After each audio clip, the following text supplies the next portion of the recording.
La section de recherche de la gendarmerie de Haute-Corse travaille depuis un peu plus d'une année sur commission rogatoire d'un juge d'instruction Bastier sur un trafic d'armes commis par des ressortissants, notamment du Niol.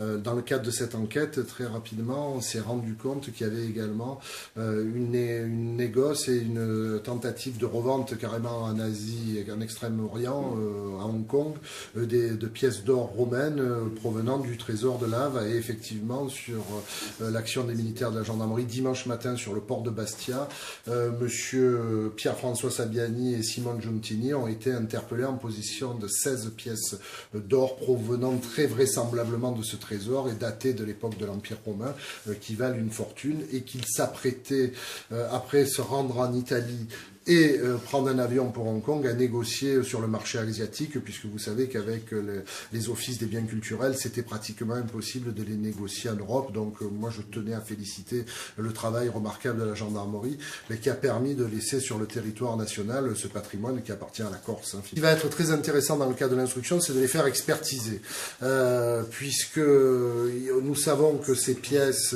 en or datant de l'époque romaine peuvent se négocier selon la qualité de la pièce et selon la nature entre 50 000 et jusqu'à plusieurs centaines de milliers d'euros. Donc effectivement, ça vaut une fortune, c'est presque inestimable. Que les 4 personnes qui ont participé à la fois à ce trafic d'armes et à la fois à ce trafic de biens culturels ont été mises en examen et placées en détention provisoire mardi soir. Donc les chefs de mise en examen sont les suivants: association de malfaiteurs pour le trésor de Lava, contrebande de marchandises en bande organisée et aliénation de biens culturels. Ce sont les principales qualifications. Et également infraction à la législation sur les armes en bande organisée, puisque je tiens à vous dire également que lors des perquisitions qui ont été opérées par les gendarmes au domicile des uns et des autres, ont été découverts un 6,35 au domicile de Simone Giuntini, mais surtout au domicile de Pierre-François Sabiani ont été découverts 3 armes de chasse modifiées, un Colt 45 et un Mauser. Et l'enquête a permis de déterminer que ce trafic avait pour objet finalement de commander d'une part dans certains pays type Philippines, de l'autre en Europe de l'Est, République tchèque, des armes démilitarisées et des éléments pour les reconstituer et les revendre sur le marché parallèle en toute irrégularité. C'est le résultat d'une longue enquête.